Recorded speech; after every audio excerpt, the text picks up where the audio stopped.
नमस्कार दोस्तों, the fact time में आपका स्वागत है। हम आपको पब्लिक के साथ बातचीत दिखा रहे हैं। हमारे साथ Shah Satnam ji greenish welfare force wing के मेंबर जुड़ रहे हैं। इनसे भी जानेंगे कि इनका कैसा एक्सपीरियंस है डेरा सच्चा सौदा संस्था के लिए और आज इनका सेंट डॉक्टर गुरमीत राम रहीम सिंह चिंसा के लिए क्या कहना है। नमस्कार सर, आपका गुड नेम? मेरा नाम महावीर इंसा है। सर कहाँ से आए हो आप? मैं नंदग्राम गाजियाबाद से हूँ। सर डेरा सच्चा सौदा संस्था को कितने समय से जानते हो? और मुझे लगभग 18-19 साल हो गए जब से मेरा पूरा परिवार जुड़ा हुआ है। सर कितना विश्वास आज आप संत जी के ऊपर करते हो, कितनी आस्था है आज? आज भी उतनी है, उससे ज़्यादा ही है। जब से इल्ज़ाम लगाए गए गुरु जी पे, जब से उससे ज़्यादा ही हमारा है, परिवार पे हमारा सबका विश्वास उतना ही है। आपका क्या मानना है जो आरोप संत जी के ऊपर लगाए जा रहे हैं? ये सब बेबुनियाद हैं। ये राजनीतिक षड्यंत्र है। दबाव में आके आदमी कुछ भी बोल सकता है। पैसे के आगे हर आदमी झुक जाता है, तो वो चीज़ है। बाकी तो मानवता भलाई के इतने काम किए हैं संत जी ने, इतनी कोई भी संस्था आज तक ना कर पाई। वैश्याओं को बेटी बनाया, मकान बना कर देते हैं, गरीबों की शादी करवाते हैं।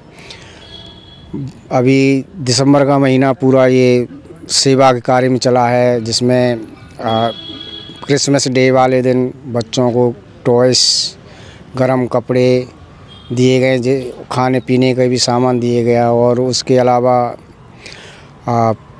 जितने भी संडे गए, जितना भी पूरे महीने में कहीं गरम कंबल हैं, कहीं ठंड से बचने के लिए, और कहीं गरम कपड़े हैं। इस तरह की सेवाएं चली हैं। कोरोना काल में भी साथ संगत ग्रीनेस वालों ने बहुत सेवा की। डॉक्टर्स और नर्स को जो भी हॉस्पिटलों में खाने पीने के सामान दिए गए थे, उनका हौसला अफजाई करी गई। ऐसे मानवता भलाई के 134 कार्य हैं, चल रहे हैं। बस मीडिया उस चीज़ को दिखाता नहीं है। फ़र्क इतना है, अगर सब कुछ ये दिखाया जाए तो हर आदमी को विश्वास उतना बढ़ जाएगा, किसी को ये शक रहने की गुंजाइश ही नहीं रहेगी। सर आपका क्यों है, मतलब आपकी ज़िंदगी में ऐसा क्या बदलाव आया जो आज भी आपने बताया? मेरे ज़िंदगी में बहुत कुछ बदलाव हुआ। मैं इससे पहले पूजा वगैरह में रहता था, उससे कोई फ़र्क नहीं पड़ा। जब से डेरा से जुड़ा हूँ, घर में हर तरह की परेशानियाँ थी, वो सब ख़त्म हो गई। मेरा जो बेटा है आज शास्त्रनाम जी ग्रीन है, उसमें सिरसा में पढ़ रहा है। वो बच्चा एक दात दी हुई है, अनमोल दात है सतगुरु की। क्योंकि हमारे पास 3 बेटियाँ थी, उसके बाद कोई बेटा नहीं था। एक बेटा हुआ, ख़त्म हो गया। उसके बाद इधर उधर काफ़ी भाग दौड़ की, कहीं फ़ायदा नहीं हुआ। तो सच कहूँ में एक बार प्रवचन आए पिताजी के कि बेटा मालिक से मालिक को मांगो, सब कुछ मिलेगा। और बस हमने वही विश्वास करके माना, और अगले ही महीने मतलब हमें खुशखबरी मिली। और सतगुरु की दया मेहर से आज हमारा बेटा 17 साल का है। सर 4 सालों से ज़्यादा समय हो गया संत जी समाज में नहीं। आपको क्या लगता है समाज के ऊपर उनके ना रहने का क्या प्रभाव पड़ रहा है? बहुत फ़र्क पड़ रहा है। जैसे मानवता भलाई के जो कार्य चल रहे थे, शराब छुड़ाते थे हर एक सत्संग पे, कम से कम ना तो कहीं कभी सत्संग पे 70,000 हैं, कभी 50,000 हैं। तो जो वहाँ कसम दिलवाई जाती थी कि आज से शराब नहीं पिएंगे, तो शराब छुड़वाई गई। अब शराब छुड़ाने वाला कोई नहीं है, तो लोग वहाँ शराब ज़्यादा पी रहे हैं। पौधारोपण है, बहुत से मानवता भलाई के इस तरह कार्य हैं, वो सब रुके हुए हैं, कर रहे हैं। मतलब जो चल रहा है, बाकी उतने नहीं है। जो गति चलनी चाहिए वो उस गति से नहीं चल पा रहे हैं।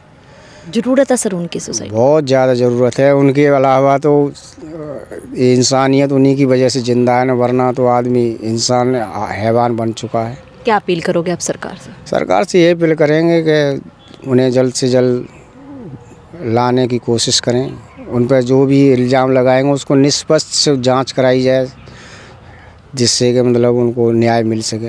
हमें भी न्याय सज़ा बेसिकली मिल किसको रही है, संत जी को या समाज को? समाज को भी है, हम लोगों को भी है। जो मानवता भलाई कर रहे हैं, काम कर रहे हैं, तो हमें भी उसमें रास्ते में वो है। और समाज को तो बहुत ज़्यादा है। जो गरीब बेचारे, उनको राशन हर महीने दिया जाता था, बीच में काफ़ी दिन बंद रहा, फिर दोबारा शुरू करा है।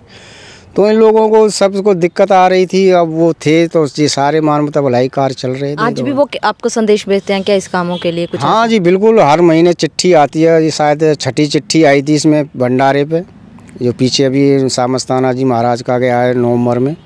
तो उनकी छठी चिट्ठी आई, चिट्ठी भेजते रहते हैं मानवता भलाई के लिए, और उसी से अनुसार फिर हम लोग काम करते हैं। अभी दिसंबर में इसमें भी मैसेज आया था उनका कि हम दिसंबर महीना पूरा सेवा कार्य मनाना है, तो जगह जगह सेवाएं, हर जगह पूरी इंडिया का विश्व में भी चली। खूनदान है, जैसे भी है, जहाँ ज़रूरत पड़ती है हर बात तैयार रहती है। जी बहुत बहुत धन्यवाद दोस्तों। ये है असली सच सेंट डॉक्टर गुरमीत राम रहीम सिंह जिंसा का। जिस तरीके से हमारे साथ पब्लिक जुड़ रही है, लगातार हमें बता रही है कि चाहे वो आज समाज में नहीं है, लोगों के उस तरीके से बीच में नहीं है, फिर भी वो समाज हित के कार्यों के लिए इन लोगों को संदेश भेजते हैं। आज भी वो समाज हित के लिए काम कहते हैं पब्लिक को, आज भी वो समाज हित के लिए सोचते हैं। इनका कहना है कि ये है असली सच। जो भी संत जी के ऊपर आरोप लगाए गए, वो लगातार पब्लिक ये कहती है कि वो झूठा बदनाम करने की साजिश है, एक झूठे आरोप लगाए जा रहे हैं। आप भी देखते रहिए ऐसी सच्ची बातें फैक्ट्स के साथ द फैक्ट टाइम में। बहुत बहुत धन्यवाद।